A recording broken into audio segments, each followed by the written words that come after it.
Hi, this is Bob from WMS Tech, and today I'm going to show you how to use the new Google Hangouts extension for Chrome. Google Hangouts, in case you're not aware, is a Google app that lets you chat with your colleagues or anybody else who's on Google.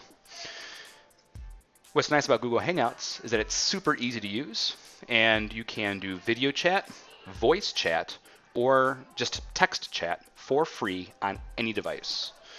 So let's go ahead and install it. Now the first thing I'm going to do is make sure that I'm signed into Chrome with my Woodward account, and I have the bookmarks bar showing here.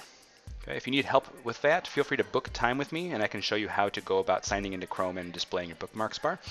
Okay, from the bookmarks bar, I have a section here for apps, and then I'm going to go to Web Store. From the Web Store, I'm going to search for and then install the Google Hangouts extension. So I'm going to just search for Hangouts. Okay, I see there's a Google Hangouts app. This is just a glorified bookmark that will bring me to hangouts.google.com. Okay, but I don't want to have to go to a website every single time I want to do a chat. I want to have access to the chat no matter which website I'm on, right? So for that, we need to install the extension. So here under the extension, I'll click on Add to Chrome. You'll see in just a couple of seconds, I now have this little green speech bubble, okay, appear in my extension list. If you're familiar with Google Hangouts, you'll see that it has a recent design change, so now all of your conversations are in one list in one window here. Okay. All right, so now for Google Hangouts. If I want to start a new conversation with somebody, okay, all I have to do is click on the New Conversation link, okay, and start typing the name of somebody I want to talk with. Okay. If you're searching for somebody within Woodward, okay, all you have to do is just start typing their name and they'll pop up. So if I want to talk with Ed, you can see he pops up here, or Shannon, right, they pop up. Note you may see kids appear when you do your search. Okay, but just know that they are unreachable via Google Hangouts. Hangouts is not installed for them and is actually blocked for them. So you can't message them, they can't message you, but they do appear in the list. So no worries about that. Okay. Once I find somebody I want to talk with, okay, I can see that if they're on Hangouts as well or accessible via Hangouts because they have a green circle, okay, next to their name, next to their face here. Okay, and then I can send them a message. Okay, you can do texting, you can do emojis, you can add pictures. Okay, you can even do doodles. You can send them doodles, right? More than that, you can also do video chat, voice chat, okay, or text chat, and everything is kept in the history here of your conversation. So you can always go back in your conversation and look at the content that you need. Some other settings here that you might want to pay attention to. If you click on the menu icon here. Okay, here you can show some privacy settings here, as in like when you were last online, which device you're on, whether or not you're already in a call. Okay, these are just preferentials, right? Notifications. So here, if you are if you're teaching and you want to mute your Google Hangouts notification for the next hour, okay, you can do that.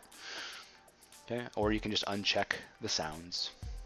Okay, and you can use some visualize settings, right? So I can use a dense roster if I want to see more of my conversations at once.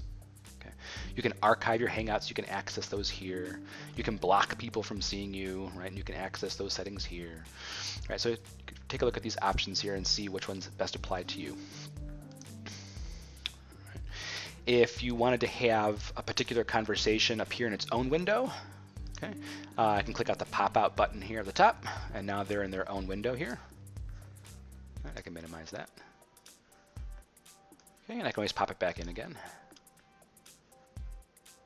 And so what's really nice about this is that even if you're across the building, you don't have to walk across the building to chat with them. And maybe something that's just a quick question. It doesn't warrant an email that's clogging up your inbox, right? Having a chat, just like you're familiar with on your text on a phone, is just much more personal, right, than it is having to send static emails back and forth, right? What's also nice is that the extension appears here in Chrome, and if you need assistance, for example, I have Google Hangouts installed on all my devices. You can get the app for your phone, You can get it for your browser here, as you see. I have it on my iPad, I have it on my phones, I have it on my website. So if you need to contact me, you can open up Hangouts, search for me, and type me a message, and I'll get the notification on all my devices. So no matter where I'm at, I'm reachable. So it's just one more layer of transparency now, access to contact me. All right. So if there's a quick SOS, hey Bob, I need you to come down and take a look at something that's happening with my computer, or hey, can you pop in my classroom real quick for troubleshooting, or hey, I'm doing this awesome lesson and the kids are really engaged, come on down to room whatever and take a look. I'd be happy to do that. And again, it's super fast through the Hangouts extension here. All right, if you have any questions, feel free to email me at robert.petito@woodward.edu or install the Hangouts extension and hang out with me. Talk to you soon. Thanks for watching.